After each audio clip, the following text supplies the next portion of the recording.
Hello everyone, it's a lovely day here on the allotment site and I'm going to show you my new allotment.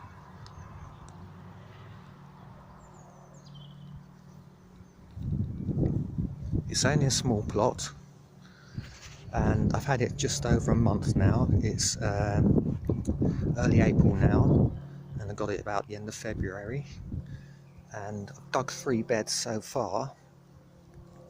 When I got the site it was completely green, covered with weeds and grass and everything, mainly this lichen stuff, and so I had to clear all that, and I've just started getting some crops in now. Yesterday I put some potatoes in, and 2 rows of potatoes, and this book here was one of my dad's old books that I managed to keep, and he had an allotment as well, and in here he's put a post-it note which reads Cara main crop purchased 28th of the 1st 98, planted 21st of the 3rd 98. And I thought it'd be a nice idea to see if I could get some Cara main crop potatoes and plant them just as he did all those years ago.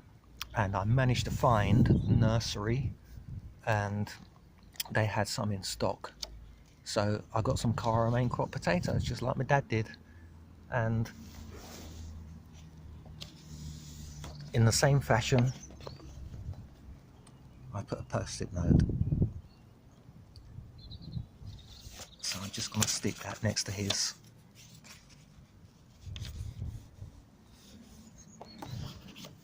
So they're in the ground, I've ridged them up and watered them, and we'll see what they'll do. One of the things I found when I got here was this row of raspberry bushes, and they were covered in weeds and all sorts. There's bindweed in here, horsetail, got some really nasty weeds, and I've dug a lot of it out without disturbing the raspberries, but I'm just going to see how it goes next year. If the bindweed's too bad, then I might have to take all the raspberry canes out and start all over again. But so far I've staked them, put some wires in. I've got a little bit of work to do on the wires, they're a bit saggy at the moment. I met a lady when I was buying these wires in the local agricultural shop, and she said, she was serving me, and she said she used to work on a raspberry farm and they used to run 2 wires side by side and poke the raspberries up in between them like that. It just makes things so much quicker rather than tying them into a wire, tying all the canes around, is what she said. But the problem I've got is I need a strainer that just tensions the wires. So I'm going to put a bit of batten along the top. Hopefully that will sort that problem out. I managed to find a few bits and pieces here from the lady that owned the allotment before me. So down here there's an Aquilegia plant and some violas, and I found some parsnips growing, so I'm just gonna let them do their thing, probably let them run to seed and save the seeds. Got some foxgloves down here, which the lady on the next allotment over here kindly transplanted for me. I got some poppies. There's quite a lot of poppies I found. I don't know what colour they're going to be yet, but I planted them alongside the raspberry canes along the edge so they can come up and see how they look. Also, I found some evening primrose plants down here, yellow flower that opens in the evening. I really like them, so I'm gonna let them do their thing as well. In this bed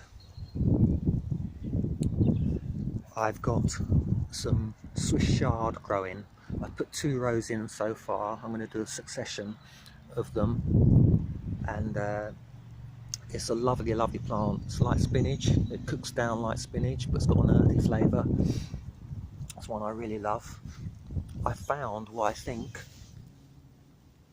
are spring onions from the lady who planted the site up before, so we'll see what they come up like.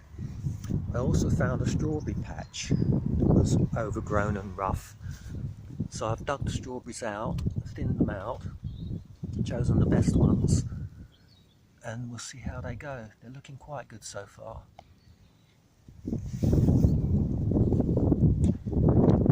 Over here I've got broad beans.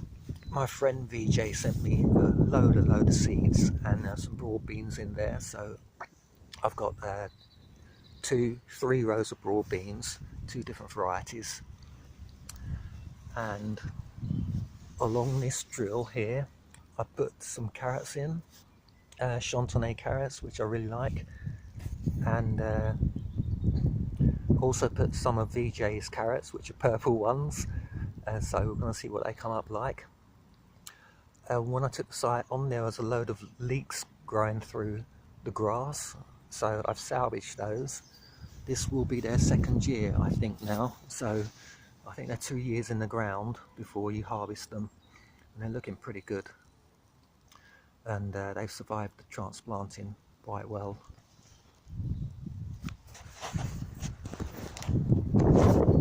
Now this is the messy part.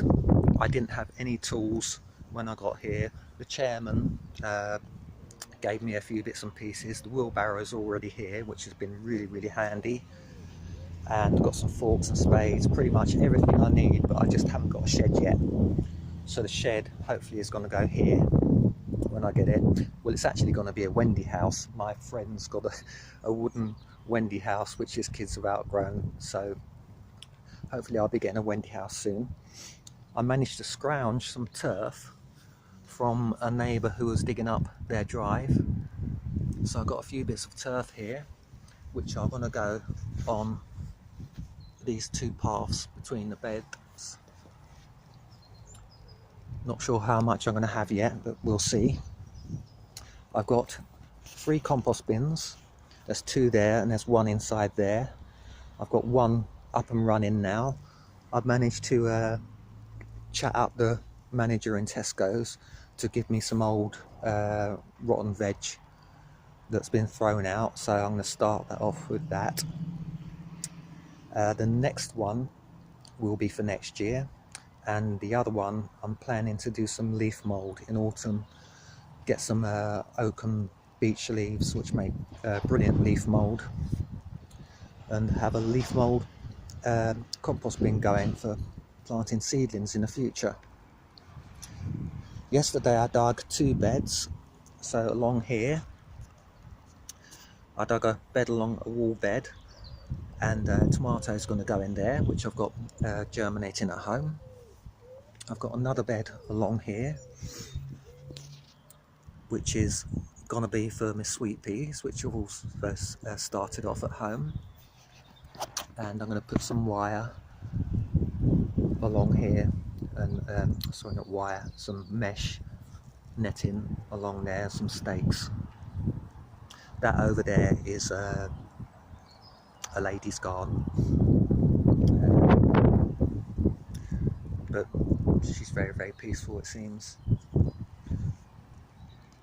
What else have we got now?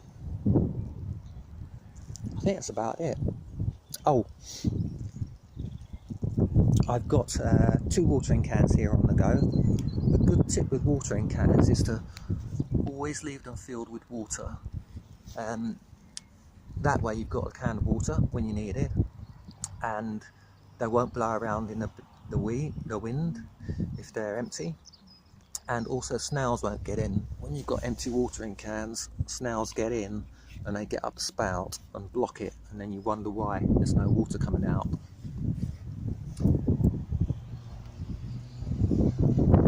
As you can hear, it's a bit noisy around here. There's a main road and there's loads of motorbikes that go up to a meeting point on the downs.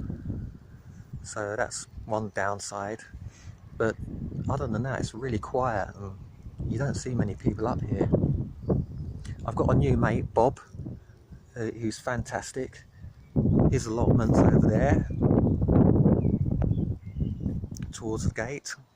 He comes down in the evening, so I see him after work sometimes.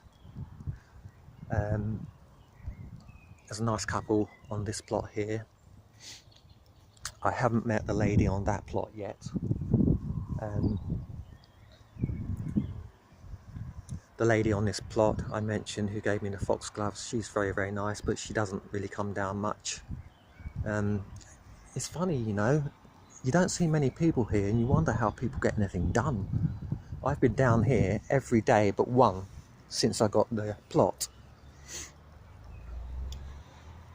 I was hoping for a bigger plot, but one hasn't come up. But anyway, I'm grateful for what I've got.